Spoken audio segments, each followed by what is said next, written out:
Сәлем, қалдарыңыз қалай, көңіл күйлеріңіз қалай? Бүгін жалпы ортаны өзгерту, жақсы ортаға, жақсы жерге, жақсы адамдармен қалай бірге жүруге болады деген тақырыпта екен. Жақсылыққа жету үшін, жақсы болу үшін, жалпы жақсы өмір сүру үшін, жақсы күлу үшін, жақсы киіну үшін, жақсы дүниелерді ұстап, жақсы жерде ортада жүру үшін ол өзгелерге байланысты емес. Өзгелер керісінше сіздің айнаңыз. Сондықтан сіз жақсы болғыңыз келсе, ең алдымен сіз өзіңізден бастаңыз.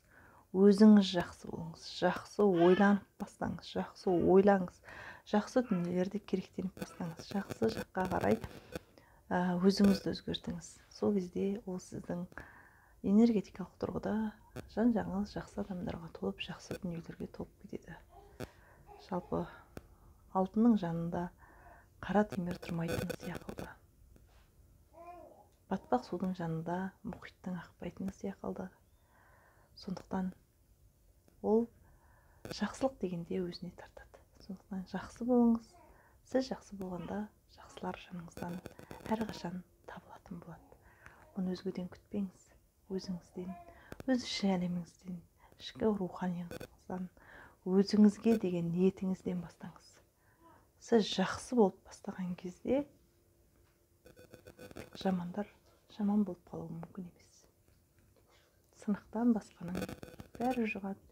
Ендеше жан-жаққа нұрыңызды шашып, жақсылықпен жақсы адамдардың қатарынан болып, жақсы жаққа өзгеріп, жақсы дүниелердің барлығын көретін көкірек көзіңіз ашық болсын.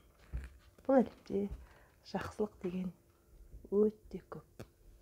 Жан-жағымыз шындығында жақсылыққа толы.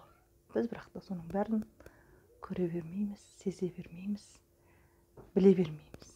Ендеше жақсы күндерде, жақсылардың ортасында, жақсы жерде, жақсылармен кездесіп жүрейік.